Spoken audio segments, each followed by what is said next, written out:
Dear Erika, I thought it best to do this publicly. I think public conversations keep everybody honest. And there are some things that certainly need to be clarified because sometimes the gap between the truth and the lie is what happens behind closed doors. You and Charlie began dating in earnest in 2019, and in retrospect, it was accompanied by a season of a lot of change. For one, I was getting married and virtually, therefore, joined at the hip with my fiance. He was sort of a new third wheel at all of our events. A few months later, on May 1st, the public was informed that I was resigning from my position as the communications director of Turning Point USA. Now, there has been a lot of public speculation as to what led to that decision. The media ran with it was anti-Semitism or some disagreement about Kanye West, but that wasn't true. None of that was true. The truth, and I think that you very well know what the truth is, because you were around for it, is that Charlie and I had a disagreement, which fractured my trust in him. He did something that he had never done before. He lied to my face about money. Now, in retrospect, I believe that the manner in which I discovered the lie might have been by design, but there's no need for us to delve into conspiracy when the facts are plenty enough.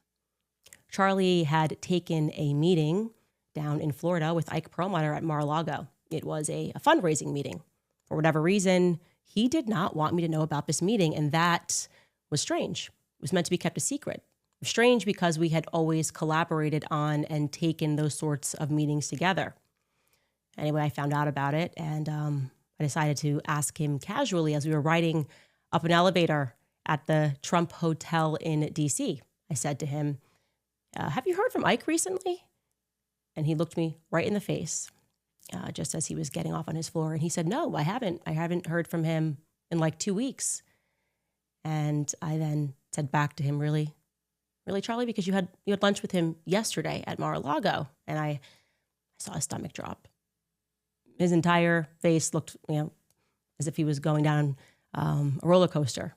He stuck his arm back in the elevator really quickly and tried to explain it away. He then pivoted toward an apology, but obviously the damage was done. And if I'm being honest, I was as hurt as I was shocked and confused by it because we were close. We did go back down to the lobby. We sat at a table and we talked. I don't even remember whether or not I was angry. I probably was. That does tend to be my choice emotion. But deep down, there was a part of me that knew that it was coming because of a lot of the new hires that were coming into Turning Point USA post-Kanye tweet. Charlie had new people in his ear that were hijacking his ambition, making him believe that money was the truest measure of success. Charlie was a brilliant fundraiser. Everybody knows that, but he was also young. He was naive to what the wrong money could invite into his life. And I warned him. I warned him in that restaurant. I warned him specifically about Stacey Sheridan. Everything about her made my skin crawl. And I suspected she and Tyler had something to do with it. I also warned him about Schaefer Security and Dan Flood. You can check the text messages because you have them. And now I am left wondering, obviously, if Charlie had heeded my advice, if he would still be alive. I've also come to another realization that I missed at that time. Maybe the newest and the biggest influence in his ear. Who was that, obviously? It was you. You were the newest and biggest influence in Charlie's life. You kind of all arrived at the same time. And you too, Erika, you lied to my face as we sat down in that hotel and we spoke for 4 hours. But I want to be clear, it was different. You see, with Charlie, I could forgive him. We were always like brother and sister. We went on tours thereafter. But you didn't do it. When you lied, you didn't do it out of naivety. You didn't do it because you were young and being pulled into the wrong direction by bad faith actors. Andrew Colvett was never going rogue. You knew that. Every single evil thing that was done to me was done with your blessing. And I consider the onslaught of attacks that I had to endure, they were evil. Because you knew I was telling the truth and you authorized people with an incredible amount of money to attack one of the few people in politics who was actually grieving your husband. You knew we had a deep friendship. You knew I was telling the truth about the Catholic thing, about everything. You allowed these people to lie and to say that Charlie and I hadn't spoken since 2019. I mean, it's crazy how much of a lie that was. You authorized it, and I now know that. The question is why? It was so cruel. It was so mean, right? Why impart that on someone who you know within a sea of snakes actually cared about Charlie and didn't want anything out of the organization? Maybe it's because I was like a loose end, one person that wasn't controlled by an organization. I'd just kind of proven that I'd rather lose everything to say something that I don't believe, least of all for money. I mean, maybe it's also because you have his phone. And when I revealed to the public that he had predicted his own death in remarkable detail, maybe you went back and you read the rest of those messages, the ones that I haven't yet revealed to the public, because in retrospect, those messages they're pretty terrifying because they're precise and it feels prophetic. Charlie was gifted. You know that. I know that. And the government most certainly knew that as well since he was a kid, which is why it was at least very interesting to me that you told the New York Times, something that most people didn't pay attention to, but you told the New York Times the night before his murder, Charlie's, and I'm going to quote this, you said that Charlie's adrenal glands were just going off. He couldn't sleep. I know enough about Charlie to know what that means. That means that Charlie was being bothered. He was probably having visions like he was in 2018, probably a clearer vision than the one that I had that you guys tried to mock, that danger was coming. And I'm going to go ahead and say that it wasn't about a Jezebel article written by some leftist. Please stop saying that because it's not true. I know Charlie, a leftist article didn't upset him in this way, didn't make him call a priest to pray over him. He thought someone was going to kill him. He did. He expressed that in writing, and you did not lose those text messages. You knew that. Charlie and I spoke a lot about his third eye. That's why that sentence caught my attention in the article. He spoke about the street lamps that would go off when he would run, about the special school that he had to go to. We spoke about a lot of the things that were strange in our childhood, the testing that both of us had to endure. We spoke about the fact that we could both astral project. You know all of this, of course. You have his phone. And how surprised we were when we learned that not everybody does that naturally. Sleep paralysis, you name it. We had conversations about it. And if Charlie's adrenal glands were going off, it was probably maybe for the very same reason that I pulled my kids out of school days before he was murdered, because I sensed danger was coming. And since we are being open, I also want you to know that it struck me as odd when you said in that interview with Jesse Waters that you wanted Charlie to have a good night's sleep. He was so excited. So you sent him to sleep in his daughter's room. You know, it just registered to me as a little bit backwards. If I wanted my husband to have a good night's sleep because of something he had the next day, I'd probably let him sleep in the room and I would sleep in my daughter's room. I flagged that. I also thought what was interesting is that you said the next morning when he snuck in, he grabbed his wedding band. Again, minor detail, but I asked myself, why was his wedding band off? But enough with speculation. Here are the facts.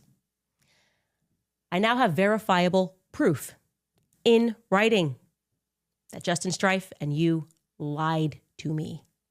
You know exactly who Pierre is. Why did Justin Strife say that he had never heard of Pierre? It's crazy. Justin, why would you do that? Justin, you know him. You've met with him. You've personally met with Pierre. Erika, you've met with him in the wake of Charlie's death. I have, again, verifiable proof. So you can call your lawyers. You can spend another $1 billion on PR if you want to. Tell your lawyer to call my lawyer. I mean, you guys certainly have the money to do all of these things. It's not going to wipe away the truth. Okay. The truth is that there was a deal on the table with Pierre, who, yes, is from France, born in France. And that deal was worth billions. Not millions, billions, plural, billions of dollars. Just after Charlie was shot, and again, I have proof, Pierre had a phone call with Justin Strife. He also had a phone call with Mr. Don Erika of Turning Point USA down in Tampa. And You know what's really odd? Somehow this Frenchman, Pierre, he knew that Charlie was dead before the rest of the world did. How did he know that? How did he know before I knew? Especially because he wasn't yet a donor to Turning Point USA. Why was he given so much priority? Frenchman. I'm interested. I know that after Charlie died, that deal went through. Yeah. I mean, if I'm lying, this would definitely fall within the category of defamation. So, yeah, I'm all in on this one. I'm guessing, by the way, regarding this, Pierre, that this might be the reason that the White House never got back to me regarding the French Foreign Legion being involved with Charlie's assassination. Because, I don't know, there could be a French angle here. Could this be a motive? Could billions of dollars be a motive? I mean, I'll just ask some immediate questions. My question would be, why would a devout Catholic Frenchman be looking to give billions of dollars to an evangelical organization? Is that not weird? Just objectively weird? Gosh, that's a pretty big investment. Just really care about free market capitalism? What's France got to do with college campuses in America? Full stop. The answer, Erika, is nothing. Nothing. And one of the things that when I was a kid, and other GATE kids, since we've been speaking about the GATE program, when they put you in these special classes, they test you frequencies, sounds, they made us drink fluoride, all the weird stuff. But one of the things that they're especially interested in is how quickly you can put together puzzles. And I want you to know that I excelled at that. I was really good at putting together puzzles. I gotta tell you, I think the picture is starting to emerge here. I think I was right. My best guess is that it was Pierre Falcone all along of Angola Gate. We talked about it on the show. France, Israel, the United States. This time it would be Egypt rather than Angola, all working together. Maybe they were getting the band back together to traffic because, there's been a lot of trafficking that just keeps coming up in this investigation. These countries, these satellite of countries, you trying to pretend with your billions of dollars, got a PR, we can do all of this. And it was so crazy. Oh my God. A little joke about the Egyptian planes. What? Nothing to see here. This is my theory. There's a lot to see here because you were lying to cover Bibi Netanyahu's tracks. That's very strange. You were there when Bibi Netanyahu called. Andrew told me that Bibi offered to take Turning Point USA to the next level and that Charlie turned him down in the Hamptons at the dinner that you were a part of, but you don't remember that part. You say he's just calling about a letter that Charlie wrote 5 months earlier. The dinner that you thereafter allowed an army of influencers to claim never actually happened, but you were there. Oh, I was there every step of the way. None of this ever happened. Nobody wanted to address Bibi calling. Nobody made any statements about that. Full-blown psyop, psychological operation. Truly, everything that you guys did, not only was it cruel, but I think the real motivation was you just thought you could psychologically break me. Because that's what this whole thing has been. It's been one big psyop. Very well funded because there's a lot of money on the line. If nothing happened in the Hamptons that was out of the usual, why the panic? Because something did happen. Charlie told Bibi Netanyahu no. Bibi, also, Charlie had declined to have Bibi on his podcast. When Bibi went on a little PR tour, Charlie didn't want to have him on the podcast, according to Andrew. So Charlie seems pretty done with Israel, right? You don't want to have on the prime minister of Israel? But the obvious question here at the media is not interested in, but I certainly am, is in exchange for what, right? In exchange for what was Bibi Netanyahu going to take Turning Point USA to the next level? In exchange for what? And also, how was he planning to get that money into the company? Turning Point was already worth $100 million. pulls in $100 million annually. What does the next level mean? It sounds like it would have to be billions. Via whom? My guess is Pierre, Erika. I think that there's a reason Pierre knew that Charlie was dead first. I think there's a reason he was a priority. How? Why? I think France and Israel are involved in Charlie Kirk's assassination. And I'm going to put that out there with full confidence. I also now have very strong evidence which suggests that you lied about your whereabouts on the morning of September 10th. Little details have been edited. You said that you were accompanying your mother as she was receiving a treatment. Like I said, I now have something which strongly disputes that narrative. So I'll ask you this question on behalf of the world. What the hell happened on September 10th? Why are you guys struggling to get your story straight? Why did you tell Jesse Waters this? And you wanted to see Charlie immediately and came up. Take us through that. We landed in Utah, went straight to the hospital. Straight to the hospital? Andrew told me that when he deplaned, you guys embraced on the tarmac and he boohoo cried in your arms because he had so much pent up anxiety. So just given the planes, which you confirmed to me, which plane he was on and which plane you were on, that would mean that you had to wait for Andrew to land for an hour. You waited for an hour. Don't do the thing where you tell me that Andrew went rogue. Don't do that, Erika. You're lying. You would be lying. The question is why? Why did you wait? And how long did you wait? And who was on the Egyptian planes?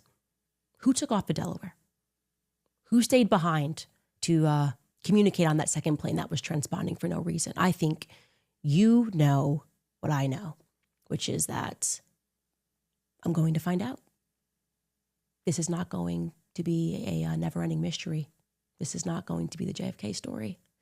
I'm going to figure out exactly what happened, and I'm getting very close against all odds, against billions. You might have the billions, but I have the truth.